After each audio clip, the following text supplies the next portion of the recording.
Greetings and welcome to the Hope Recovery Podcast, hosted by Greg Schmalhofer. The Hope Recovery Podcast provides faith-based recovery messages to help you be successful in recovery and to grow in your faith as well.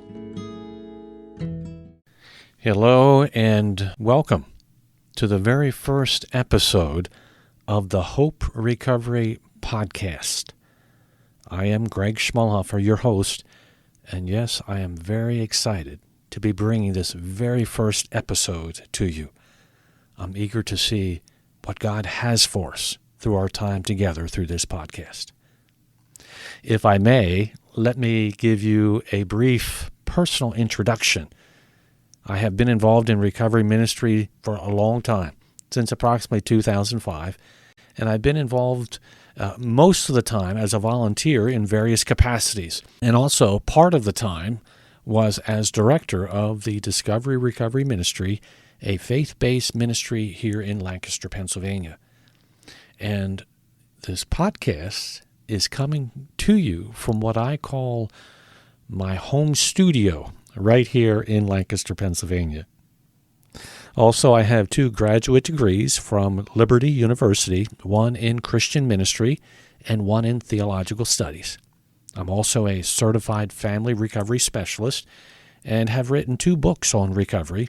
The one is a 100-day devotional called the Hope Recovery Devotional, There is Always Hope with God. And the second is a smaller, easy-to-read booklet which is called The 12 Keys of Faith-Based Recovery, How to Be Successful in Recovery by Embracing Key Biblical Truths. And for me, the goal of the Hope Recovery Podcast is really twofold.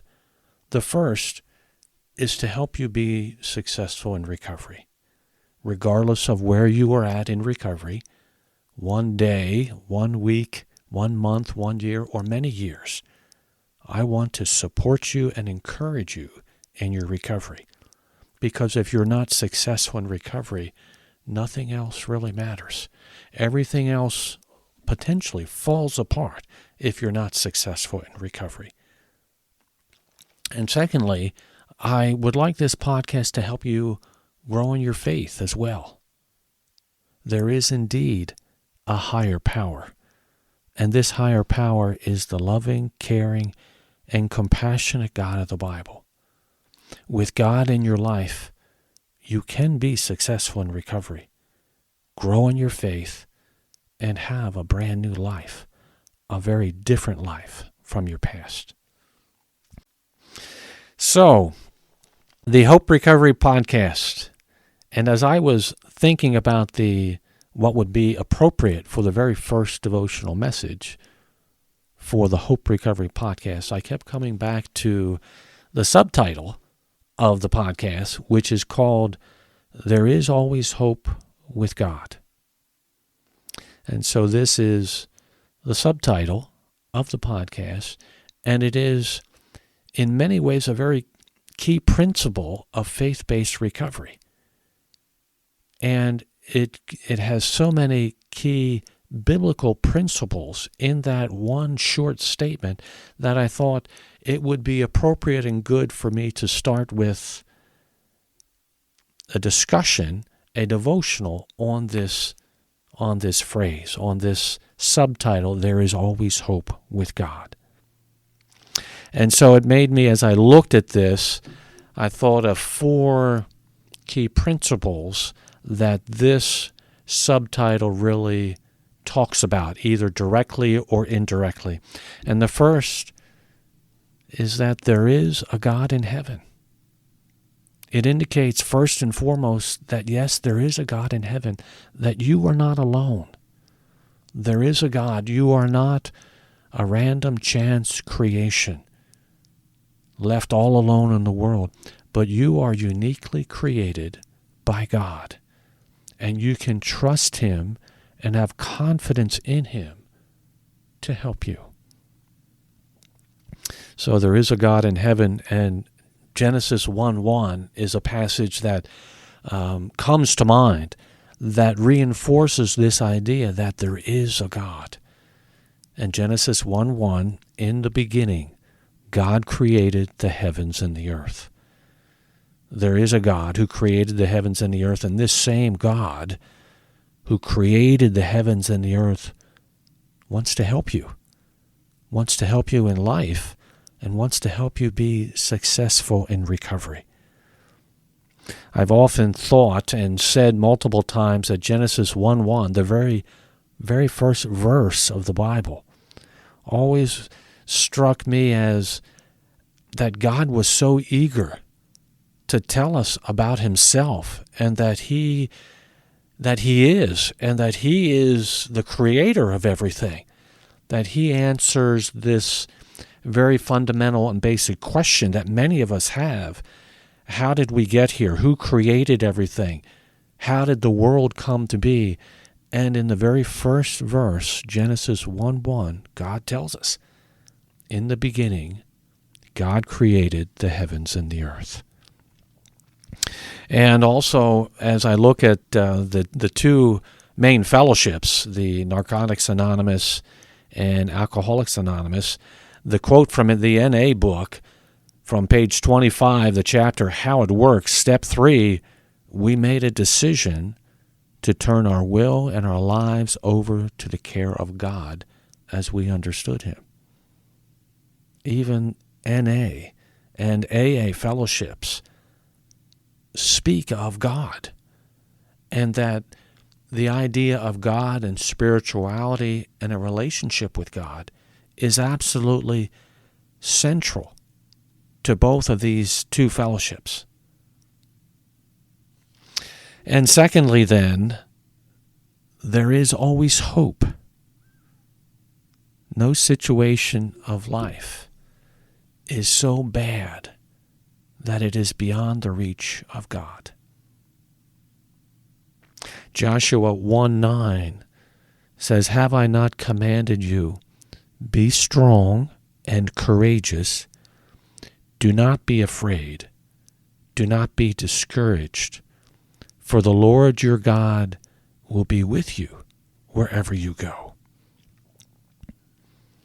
So the passage from Joshua 1:9 reassures us that to be strong and courageous, that God will be with us wherever we go, that God will be with us and help us, and so that no matter what situation of life we may be facing, and they will be many and varied, and each one of us is, I'm sure, has different situations of life that are heavy on our heart.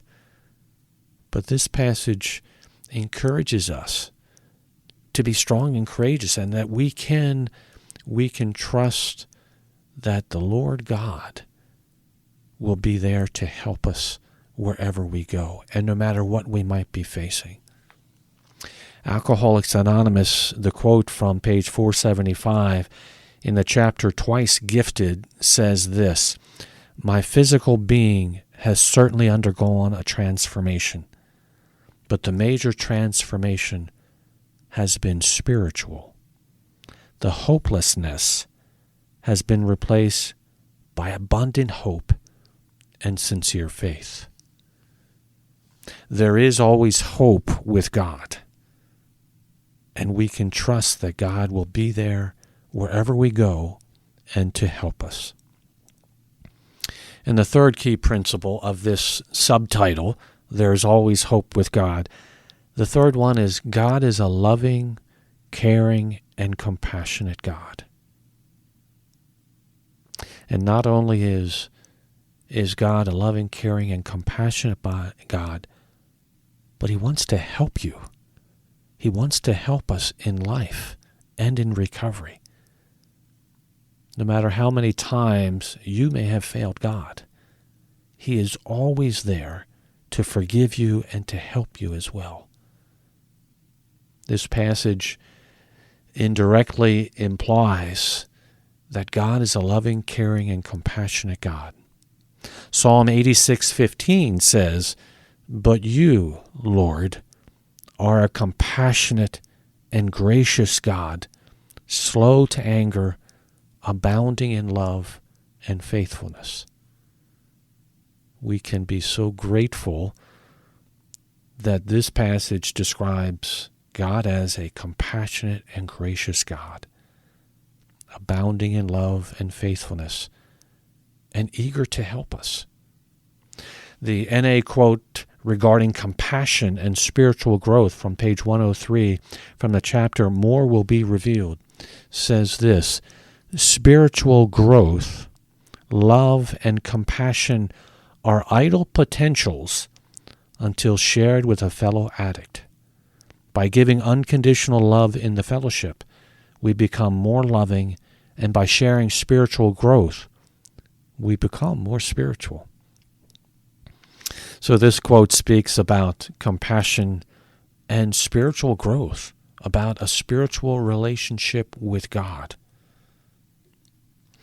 And the last key principle that this passage reflects or indicates is that God is all-powerful. It indicates there is power with God. God has the power to help you in any situation of life. God not only wants to help you, He is indeed ready, willing, and able to help you. God is indeed the true higher power.